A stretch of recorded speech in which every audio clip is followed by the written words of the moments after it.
All right, guys. So there was a big story that came out the other day during the Trump trial. Somebody set himself on fire outside of it. Now, look, when I first heard this story, obviously the place where my mind went was, oh my God, that's like a hardcore MAGA guy who's self-immolating in defense of Trump. That was where my mind went. But we didn't have any proof of that at the time, right? We've since learned more about who this guy is. And he's actually not a hardcore MAGA guy. So let's watch. This happened live on CNN.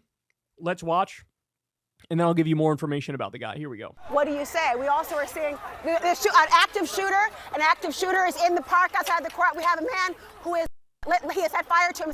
So the active shooter thing is not true. I don't know if somebody said that in her ear or whatever, but that was the assumption at first. I guess maybe people running away. She's, oh my God, active shooter. No active shooter, but he did set himself on fire. A man has emblazoned himself outside of the courthouse just now. Our cameras are turning right now. A man has now lit himself on fire outside of the courthouse in Manhattan, where we are waiting for history to be made. A full jury panel is gone. We are watching a man who is fully emblazoned in the front of the courthouse today. We are watching multiple fires breaking out around his body and person. We have seen an arm that has been visible, that has been engulfed in total flames. There is chaos that is happening. People are wondering right now if people are in danger. I'm looking across the courtyard. There is a man racing to his aid. There is codes coming off to try to put out the fire. We have members of security details. NYPD is rushing to the scene. They are trying to come now. Officers are on the scene. A fire extinguisher is right now present, being put on this man to try to put out. People are climbing over barricades to try to separate the public, to put out the flame on this man. He has lit himself out in fire in front of the courthouse right now. We are watching as they're playing. We can smell the air. I can smell the burning of some sort of a flesh.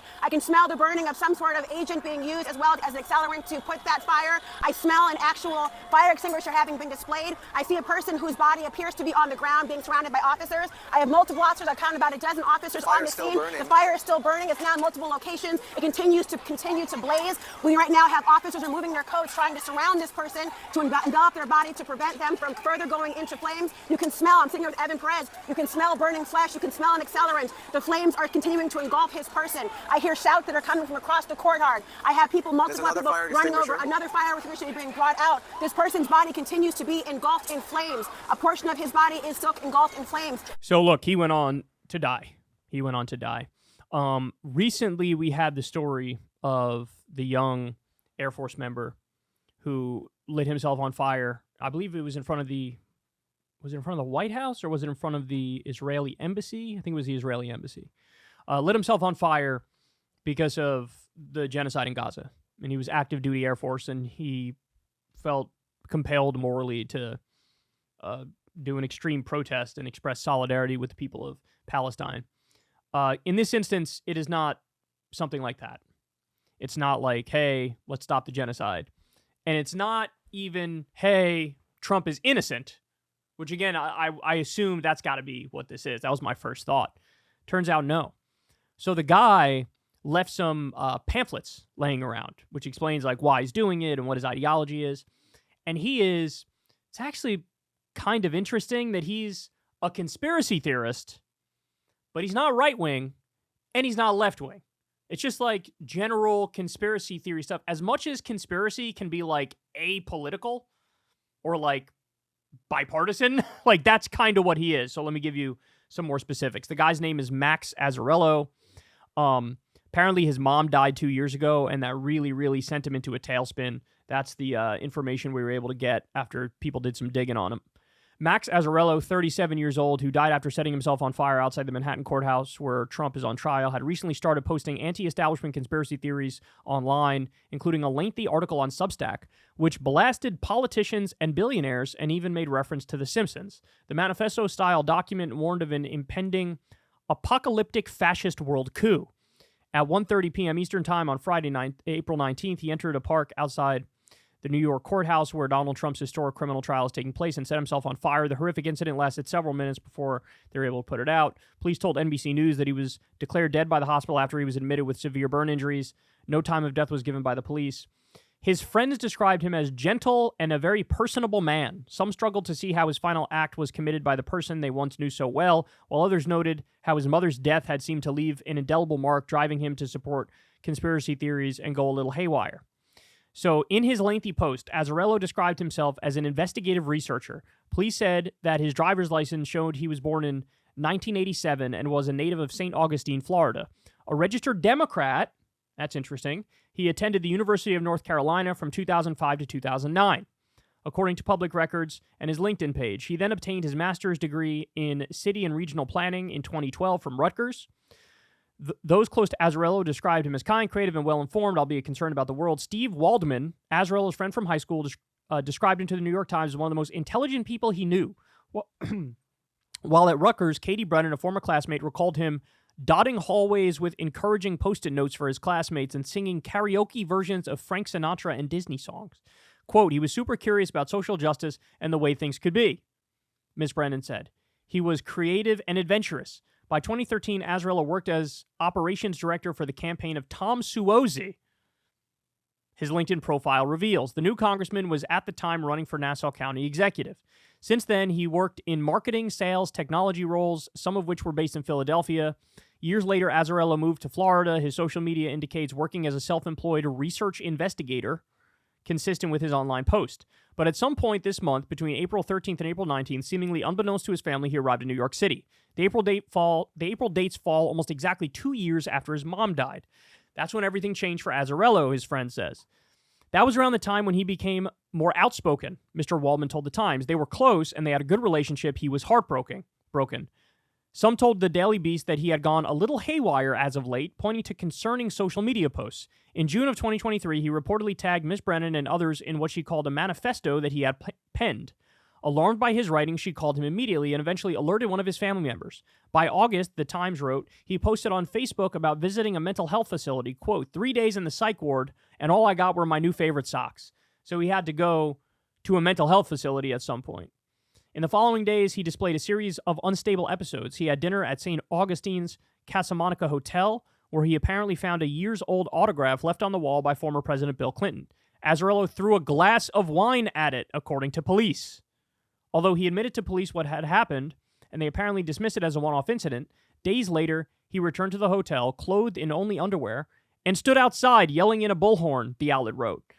So he's at a restaurant, throws a wine glass at a autograph of Bill Clinton on the wall, apparently doesn't, gets off for that, shows up days later in his underwear with a bullhorn, yelling at people outside of the restaurant. Okay, that's not good. A few days later, he vandalized the outside of the United Way office and then entered a stranger's truck. Despite his multiple arrests in Florida, Azzarello did not have a criminal history in New York, police said. His former landlord, Larry Altman, told the Daily Beast Azzarello was a very personable guy, but over the last few years, he had become more and more involved with the thought process that everything is a conspiracy against the common person. Mr. Altman also told The Times that Azzarello had political views that I would not consider mainstream. He called our government and the world government a Ponzi scheme. The police involved episodes of recent years and inclination toward conspiracy theories set the scene for Friday's act in New York City. He had apparently been spotted outside the Manhattan Criminal Courthouse on Thursday and Friday. Those who knew him previously didn't see the act outside the courthouse as consistent with Max Azzarello they once knew.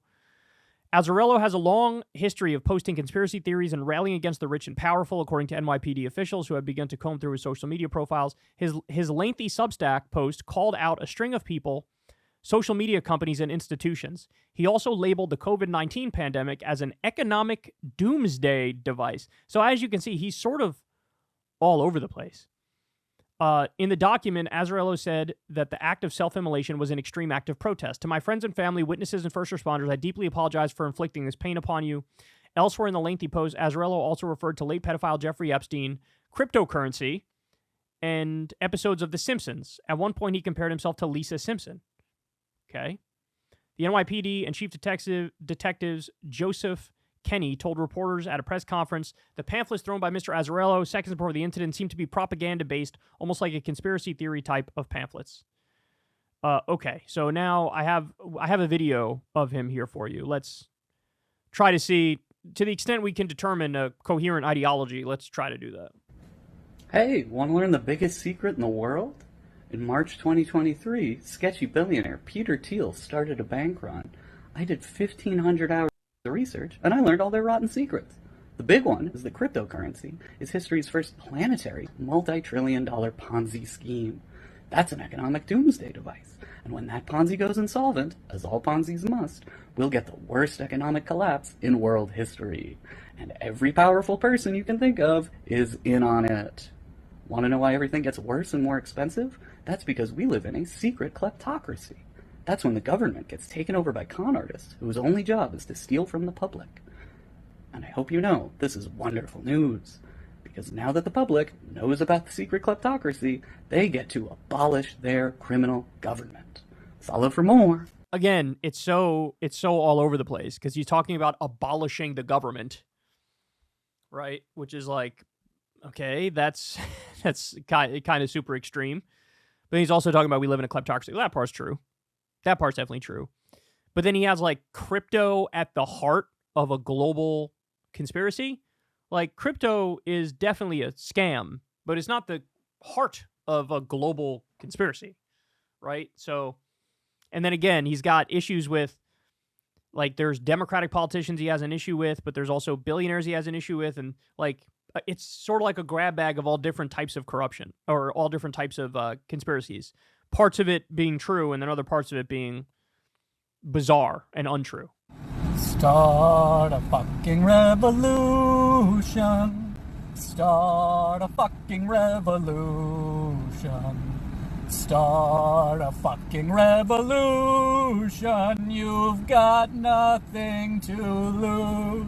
So look, after evaluating all of the stuff, my takeaway is not going to be particularly controversial or revolutionary here, but definitely had some deep psychological problems, right? If he was on Lexapro or Thorazine or whatever appropriate medication for whatever his specific mental health condition is, he could have probably been a relatively normal guy and wouldn't have done anything this extreme.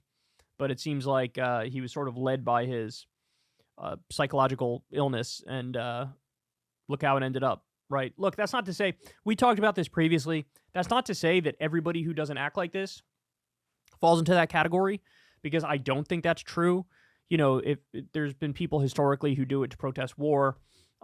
We just talked about the active duty Air Force member who did that recently to try to stop the Gaza genocide. I do think there are instances of like if somebody did that to protest Adolf Hitler during the height of his atrocities, it's kind of hard to be like, well, you're the crazy one.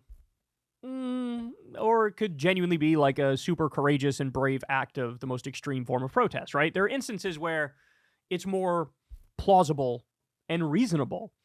It's not saying anybody should do it, because you care about your health, right? Protect yourself. But there's instances where it's not this. But in this case, you look at it, you put it all together, and it's just, homie needed medication. Homie needed therapy, right? The fact that when his mom died is the thing that sort of sent him down this rabbit hole. And look, I think it's understandable to have a degree of sympathy, because this isn't like somebody who's a mass shooter who has psychological problems and conspiracies, and then they start gunning down innocent people. He just took his own life, right? And so it's okay to feel bad, but the fact of the matter is, I think he needed medication. He needed a support system. He needed a therapist.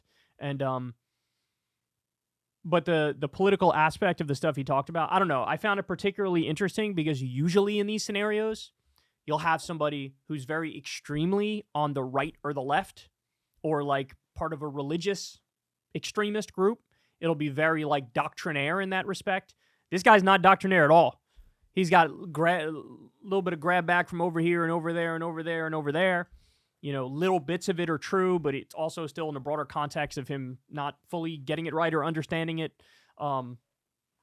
Yeah, I don't know, man. Just a sad story.